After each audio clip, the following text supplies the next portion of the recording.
Telle l'arche de Noé, le train est là, prêt à accueillir ses patients, des villageois de la Sibérie profonde.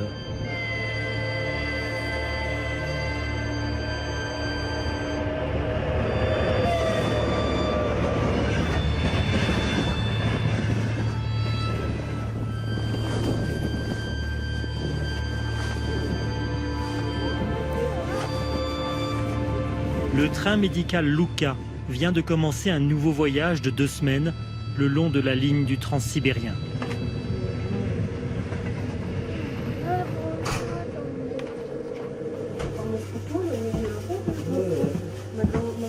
« 30 degrés de différence entre l'intérieur et l'extérieur.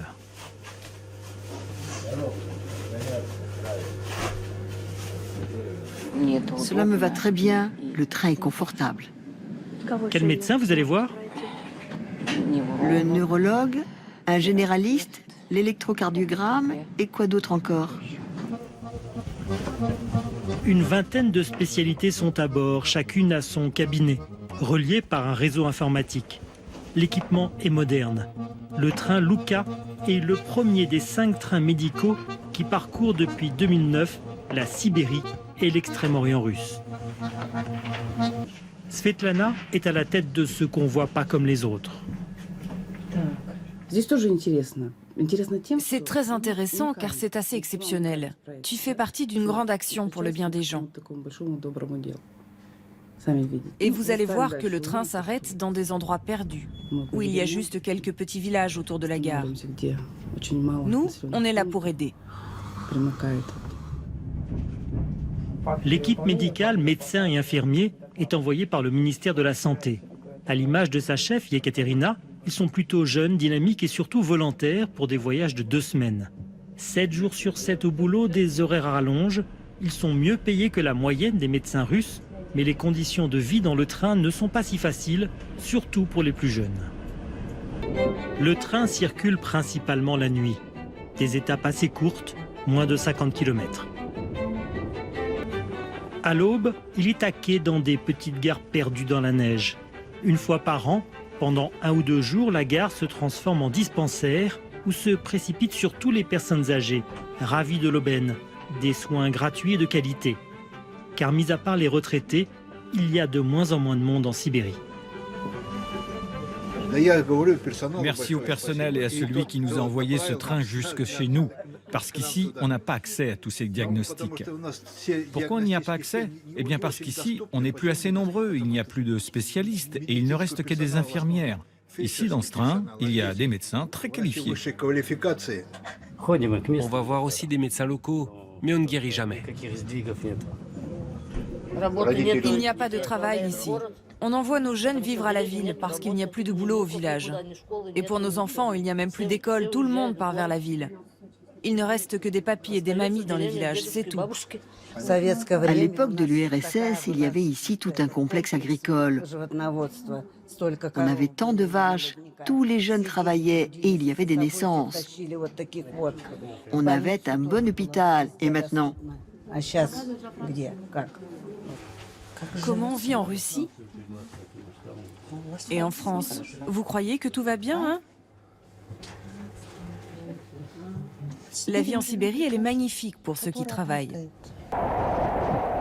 La Sibérie ressemble parfois à l'Amérique avec des petites villes comme Marinsk, construites à l'époque du Far Est le long d'une rue principale. Jeune guide local, Odessa est passionné par l'histoire de ce territoire meurtri.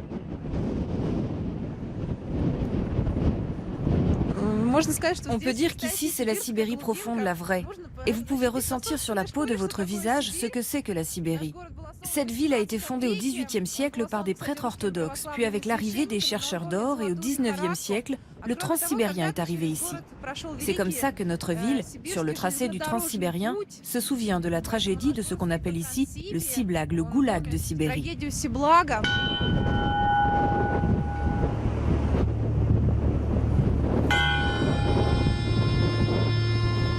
En arrivant sur le site du mémorial construit récemment à la mémoire des victimes du goulag, il faisait encore beau. Mais en Sibérie, la météo est brutale.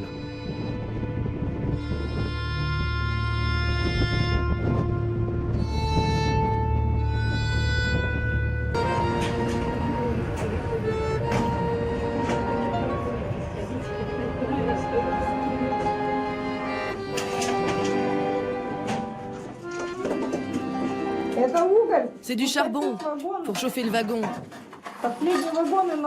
Dans notre wagon, on n'avait plus de charbon. Alors je suis allée en emprunter dans un autre wagon pour avoir bien chaud. Pendant toute la journée, les médecins reçoivent. Si la pédiatre a peu de travail, il y a de moins en moins d'enfants en Sibérie. L'ophtalmologue est un des spécialistes le plus demandé. Il n'y a plus que des grands-mères, des retraités qui ne peuvent pas s'enfuir. Il ne leur reste plus qu'à vivre ici jusqu'à la fin. En fait, non, ils ne vivent pas, ils finissent leur vie.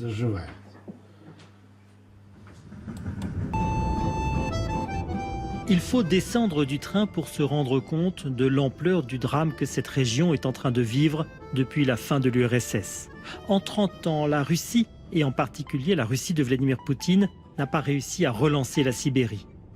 Yuri est chauffeur de taxi et au volant de sa petite Lada, il nous emmène vers des villages abandonnés. Regardez, chez nous, il n'y a même plus un hectare de terre qui soit cultivé.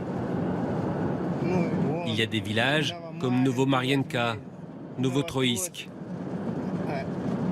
Allons à Novotroïsk. On m'a dit qu'il ne restait plus qu'une seule personne là-bas.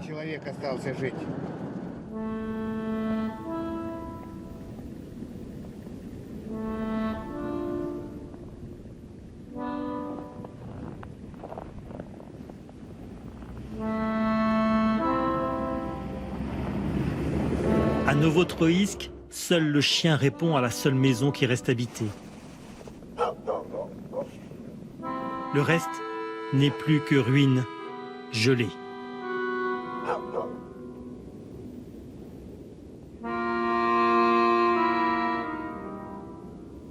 Les alcooliques, ils sont déjà morts. La jeunesse, elle s'est barrée. Il n'y a plus personne.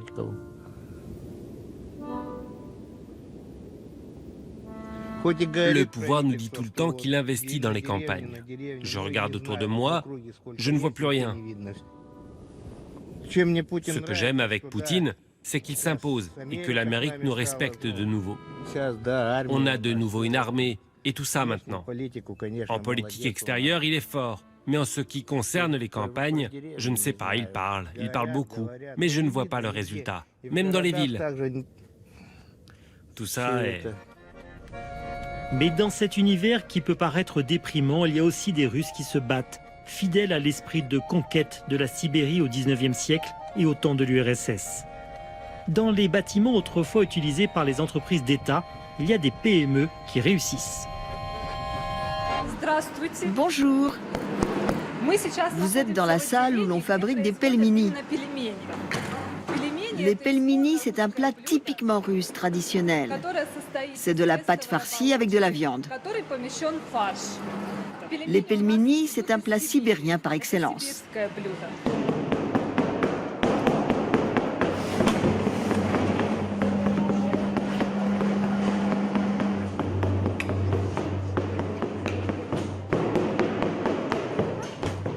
Ouverte en 2010, l'entreprise est passée de 5 à 20 salariés, des femmes qui sont contentes de pouvoir rester dans leur ville.